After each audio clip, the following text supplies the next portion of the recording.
I am excited to be back and share another amazing book with you guys today.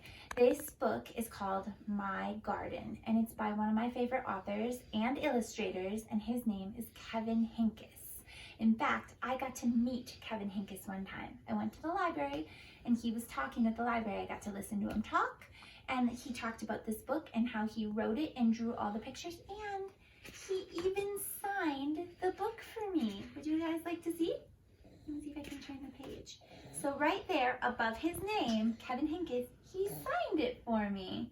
And actually, he wrote it to Maya, because I said that I had a little girl named Maya at home. So he wrote to Maya from Kevin Hinkes, and I got to take the book home.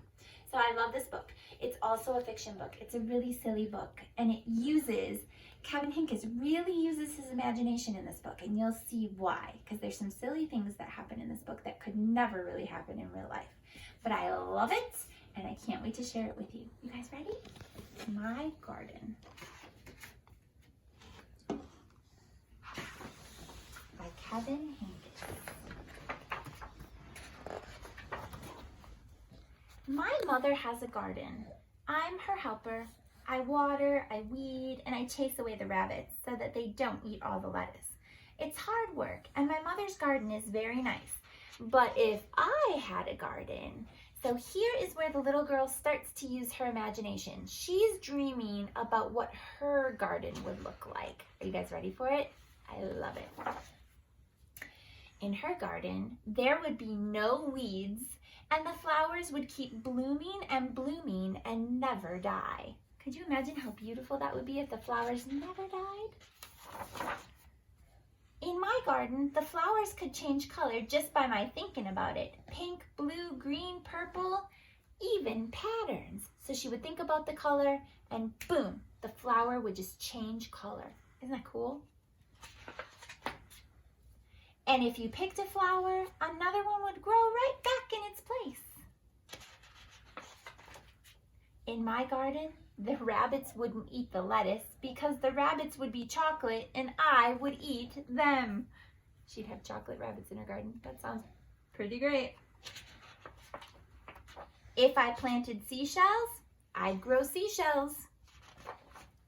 If I planted jelly beans, I'd grow a great big jelly bean bush. Wouldn't that be the coolest thing ever, to have a jelly bean bush? You could just pick the jelly beans off and eat. Sometimes in my garden, good, unusual things would just pop up. Buttons and umbrellas and rusty old keys. And in my garden, there would be birds and butterflies by the hundreds so that the air was humming with wings. That would be beautiful to see. The tomatoes would be as big as beach balls, and the carrots would be invisible because I don't like carrots. At night, the morning glories would stay open, shining like stars, and the strawberries would glow like lanterns. It's night now. Only the fireflies in the porch light are glowing. Before bed, I take one seashell from the shelf in my room and go to the garden. I poke the seashell into the ground. Who knows what might happen? I cover it up with dirt and pat down the dirt with my foot. What are you doing? Asks my mother. Oh, nothing, I say. Just working in the garden. Do you think a seashell could really grow? Look at the roots. Is that so silly? So in this book, the little girl really uses her imagination. She is pretending that her garden would have a jelly bean bush and chocolate bunnies and so many different things. And I love her imagination. So I hope you like the book My Garden by Kevin Hinkes, and I hope you watch the art demonstration, and I will tell you some fun things we could do today. Have a great day. Bye.